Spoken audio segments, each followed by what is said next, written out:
About Garnacho. So he's 20 years old, 2028. We both have him as somebody you move on. He is a natural winger, and there are no natural wingers in the system.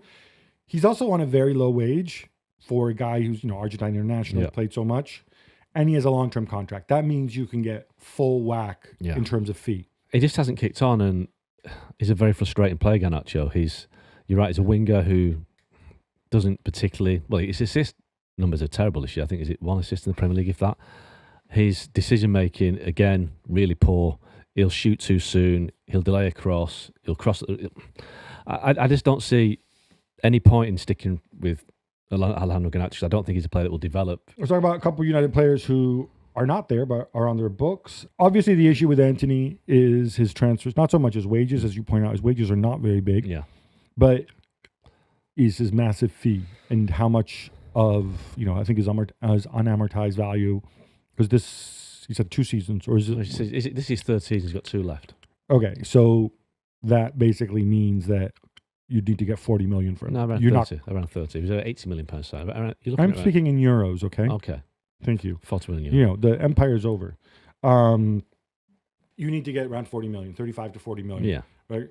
You're not going to get that. Necessarily not from Betis. I don't think you're going to get that from anybody based on a couple months with all the bad press he's had before and whatever.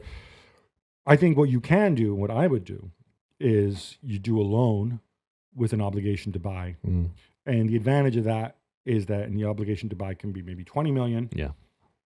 A year from now, Betis can pay that. And if it is Betis, and they can be happy, and then he's gone. Jadon Sancho, he's on loan at Chelsea. Yeah.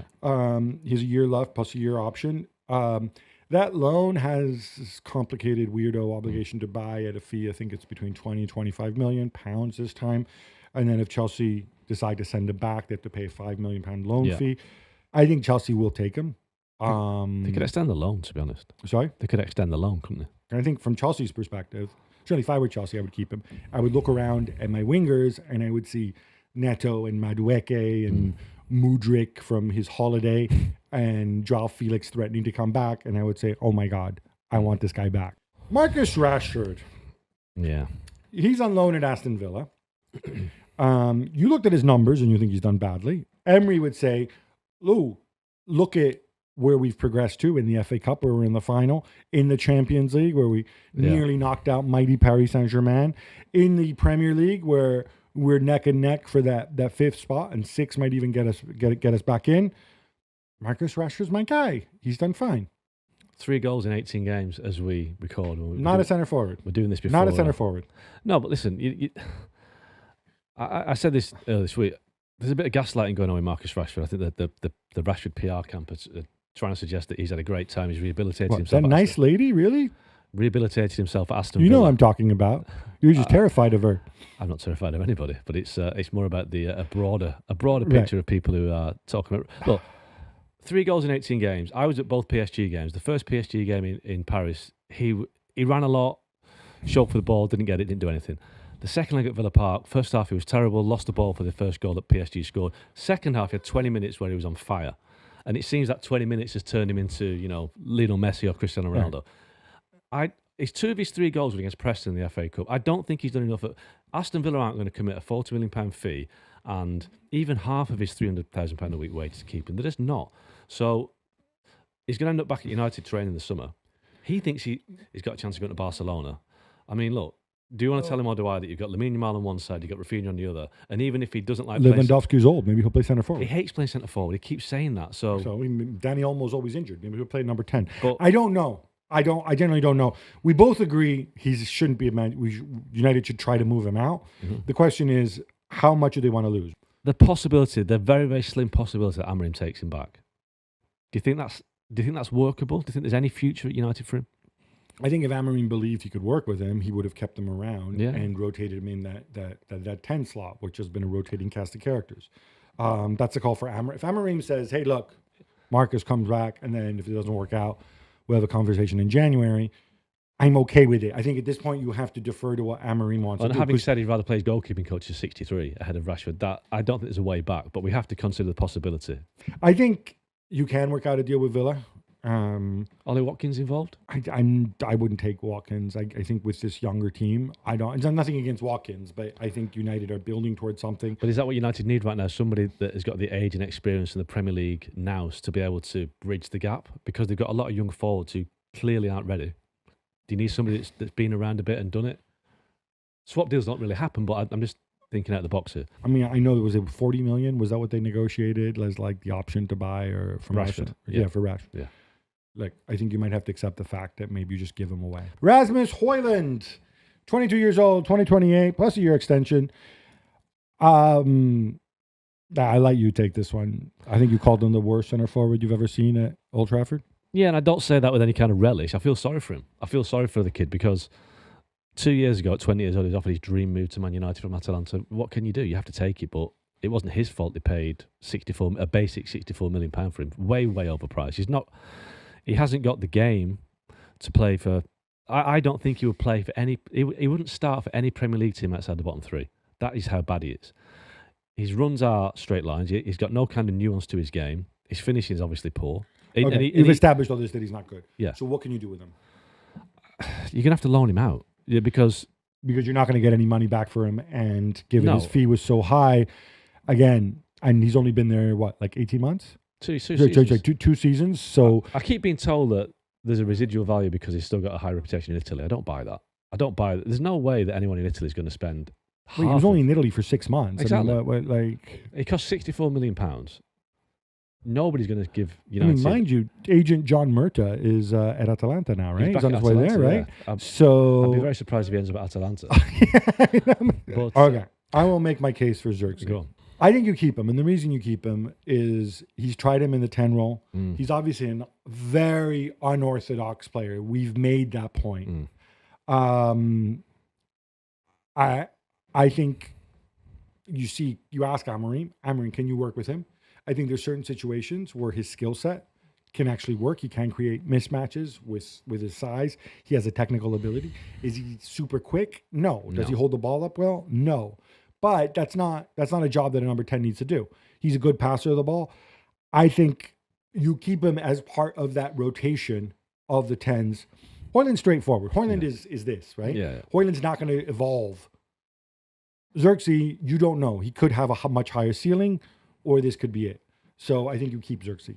I think with Amad Diallo chucked in as well, I just think you keep him as a bench one, but he's not good enough. All right, looking at our ultimate midfield, which is probably the sorest spot. Now, for those who don't watch Manchester United, we should point out that on the way we're going to do this is it's a 3-4-2-1 system. One of those is Manuel Ugarte, who obviously has played for Amorim at Sporting, so we all assume he's always in the side. I don't think he's great, but you spend a lot of money for him. He's got a long-term contract. He knows the system. He stays, yeah? Yeah. And he's better than what they had. You know, he is an upgrade on what they had, so it's a gradual improvement in that area. All right. The other player who played that position this year is Casemiro. He's 33, 2026, plus a year's option. Yeah. I think he's done okay towards the end, maybe. Ideally, he's not part of your future. You would move him on. But again, big wages, it's hard to see how you're going to do that. Well, Amorim has said recently that he's worked out how to play Casemiro now. He plays him in a certain way that doesn't expose him too much to a lot of running and people running at him. The situation with Casemiro, I think, depends a lot on what happens in the Europa League. If they win the Europa League and get back in the Champions League, I think United will then be able to find somebody to replace him with and try and move him on. If they don't win the Europa League and have no European football next year, it might just be worth having him around because he won't play many games. He'll have a lot of time in between games to rest, and you could drop him in and out. And I think having that experience around wouldn't be the worst idea. But they're stuck with him, really. But I do think you can find a role for Casemiro next season if they're not in Europe.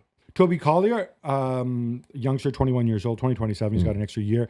He's played a little bit. He was billed as a defensive midfielder. I've seen him play as attacking midfield as well in certain situations. He's an extra body to keep around, right? Kobe Mainu. Now, a lot of people had penciled him in. They're like, oh, Mainu and Ugarte, that's going to be your two in front of the back three. You don't like this. Listen, Kobe Mainu is a talented player. He's got great ability on the ball. He can score a goal. But and we've had this discussion a lot. He's not very mobile. And I think in an Amorim team in the middle of the pitch, you need a midfielder who can, I don't know, Declan Rice style or even peak Jordan Henderson who can get around the pitch. You need to cover for the wing backs, I think, is one of the biggest jobs you do. I just wondered, Kobbie Mainoo's a square peg in a round hole in this team, and all the stories we've heard about United maybe considering offers for him because he's a homegrown player. If he was to move on, it'd be sad because he's a homegrown player and he's talented, but I don't think he fits the system. So there's a problem though with Mainoo. What would you do with him? I think you keep him. You have that 2-year window, and you see Mason Mount is the other one. 26 years old, deal through 2028 plus one. Obviously, you cannot move him because you paid a fortune for him, and he's been injured. Should we count on him as a squad player? Can he contribute? Could he, if he stays fit, could he even start for this team? Amorim likes him, and I think he will try and find a way to get him in the team. I don't know where in this strange system of his, but Amorim really likes him. And when he does, when Mount has been involved in recent weeks, he looks a player that's got a bit of technical ability about him. He does stand out in a bad team as a player that can actually do something, but it's keeping him fit. Christian Eriksen, he's being released on a free. I think that's obvious. Yes. Yeah, the point I made about Eriksen is that, he's served United well for the 3 years he's been there, considering the deal he got him on from Brentford. They would love a United and Eriksen at 25 years old. Right. Ain't going to happen. No. And that leaves us Bruno Fernandes, who, of course, extended his contract. He's a deal through 2027, plus a year option. There's no question you're not getting a new deal, Bruno. He's played at 10. He's played in front of the back four. I think he should always play at 10. He's played, but regardless where he plays, he's generally United's best player. I think this is, and we'll get to this, it's so important that they bring in 1 or 2 central midfielders that can make that central midfield work so that Bruno can play closer to the goal. Yeah. Because he's also such a good assist man and finisher. Yeah. I mean, Bruno's done so well this year. He's played with a cape as well as anything else because he's been absolutely United's only player that they could rely upon. Amad Diallo, I think, has been a hit, an absolute hit until he got injured, and we have penciled him in as one of the 10s. Now, he played in kind of that wing-back role a little bit at the very, very beginning of Amorim's tenure.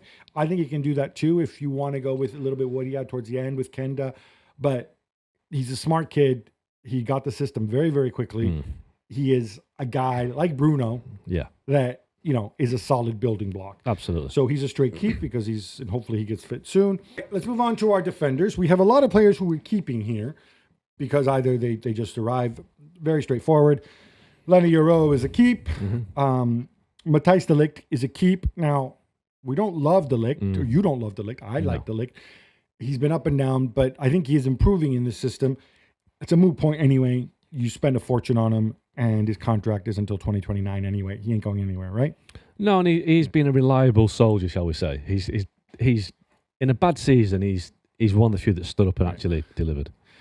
Harry Maguire, whether we agree with it or not, is a keep because Amorim had them extend his contract by another year to 2026. And he's United's best centre forward right now.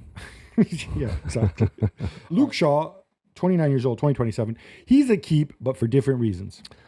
Well, he's a keep because I think you'd find it very difficult to find someone to take him on. But, I mean, I've been told that his wages aren't as high as people might think because he's on more performance-related pay and because he doesn't play very often, doesn't get paid very often.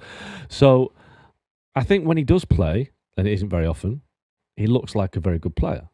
And I think Amorim would like to see Shaw available. But it's a sad story, Luke Shaw. He's had a lot of injury. I just don't think he's reliable to play. You can't build your team around Luke Shaw because he doesn't stay fit long enough. So I think you're stuck with him really. And either way, he stays fit. We agree. You're keeping him, and if he gives you something, it's gravy. Easy. So I think one of the big discriminants here is going to be obviously the only way United are playing European football next year is if they win the Europa League. Yeah. If they do not win the Europa League, maybe that's when you consider, maybe things change because you don't need a bazillion players, right? Yeah. Diogo Dalla, 2028 plus a year's extension. You keep him, yeah? Well. Oh. I'm not a fan of Diogo Dalla. I think he is, as a defensive player, his defensive instinct is terrible. The amount of times you see him at the wrong end of the pitch when the opposition are attacking, and when he's going forward, he does attack very well, but his decision making is poor. Would you move him on? Do you know something? If somebody was prepared to pay a decent fee for him, I would. Okay. Because I think Do you think anybody's going to pay a decent fee for a Manchester United player? Well, that is the problem. Nusar Mazraoui, we both like. Yes, Yeah. he's staying locked up 2028 plus another year. Very good Extension. season. And a There very you good. go. See, you Yeah. can't say something Yeah. nice about a United player. Especially if they're doing well. We have Terrell Malacia, who's he was on loan last 6 months at PSV Eindhoven under a pal Peter Bosch. 2026. He's 25 years old. He's done at Old Trafford. Yeah, we agree. He didn't cost a lot of money. Move him on. No big loss there. On the training pitch, some of the players they're releasing: Johnny Evans, 37 years old, 2025. Yeah, no brainer. He can start coaching or doing whatever he wants at this stage. And Victor Lindelof, who I suspect you're going to be mean to. I've already been mentioned by comparing to Diogo Dalot. Listen, he's been at United for 8 years. He can't head the ball. He's not very quick. He's not very strong. It's amazing that United have allowed players like Lindelof to stay for 8 years, and that is why they're in the situation they're in right now. Final defender on our list here, Lisandro Martinez. He's 27 years old. He's got a deal through 2027, plus a 1-year extension. We both agree you keep him, but you do not extend him because of the bad injury he's had, and also you have that cushion of the extra year. Yeah, everything's on ice with Lisandro because of the situation. I'm not sure he is a viable long-term left back. No, I agree. Left-sided center back in the system, but at least we got to give him a chance to show it. All right, so moving on. And Andre Onana. I would keep Andre Onana. And the reason I would keep Andre Onana, I know obviously he's had some high-profile mistakes, is I think Andre Onana fits Amorim system. You're going to hear this a lot in this conversation. Who fits the 3-4-2-1? Who does not? He's shown no inclination of moving away from that system because he's a ball-playing goalkeeper. You can find another ball-playing goalkeeper out there, probably. But I think Onana is actually going to be difficult to move because you spent a lot of money on him. And when you leave a club like Manchester United and for a transfer fee, you can only go to 10 or 15 other major clubs. And unless there's an opening at goalkeeper, nobody's going to pay you money to have Onana as a goalkeeper, as a backup. No, right. First off, he's a ball-playing goalkeeper whose distribution is very good. So that doesn't really bode well for Andre Onana because you watch his distribution. It's either a long ball to Højlund, which gets headed straight back, or it's a long ball to the flanks, which usually goes out of play, and he can be caught out in possession a lot. So if he's a ball-playing keeper that isn't very good for distribution, he has to make up for it with his decision-making with his hands. You are kind of stuck with him because of the fee, the wages. So you have to keep Onana. I would try and sign a much better goalkeeper than Altay Bayındır to provide competition, and one that could actually take Onana's place. The question is, so you would, rather than getting a reasonable backup goalkeeper to challenge Onana, you would go for a guy who's on Onana's level. Absolutely. You would spend serious money on a goalkeeper. I don't think you need to spend serious money to find a keeper that's on Onana's level, even better. I mean, he's not that good. All right.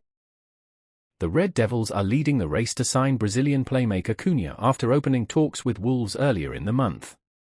Cunha was heavily linked with Arsenal and Chelsea in January but looks set for a move to Old Trafford after another impressive season at Molino. Ex-Premier League defender Sanya has described Cunha as a top player and says he would be an amazing signing for Manchester United. It's about how you're going to cope with that pressure, with your teammates and a different atmosphere. It would be a good signing, but I'm not sure if it is the right signing for Manchester United. Any player can have a good impact at Manchester United. It's not only about one player, it's about the whole team. It will still be an amazing signing, but if it means that it's on him only to turn the old squad to a successful one, then I'm not sure. Manchester United are believed to be open to selling a number of attacking players to raise funds for Cunha and other Ruben Amorim transfer targets. Amorim is hoping to offload Marcus Rashford and Antony on permanent deals after sanctioning both their loan exits in January. Sanya believes Mount may also depart Old Trafford following a dismal spell at Manchester United and says it is the right time for Alejandro Garnacho to leave. United spent £60M to sign Mount from Chelsea in 2023 after watching the England midfielder lift the Champions League at Stamford Bridge. But Mount, 26, has struggled with injuries since leaving his boyhood club and scored just one goal for Manchester United. Mason Mount didn't give the impact that they expected, so he might leave, Sanya added. We didn't see much of him. I think it's the right time for Alejandro Garnacho to move on too. He started well, but he is at a stage where he needs to be playing more consistently. It doesn't seem right for him to be at Manchester United. The defense is aging, so maybe bring in more young and fresh players. You can change the whole team, but they need to focus on the goalkeeper first of all. They need a keeper that doesn't play out with his feet. A keeper must dive and stop the balls. Nowadays people and coaches are too focused on someone that can play with their feet. Before you can play with your feet, you need to stop taking too many risks. Manchester United have been making too many mistakes and are conceding too many goals.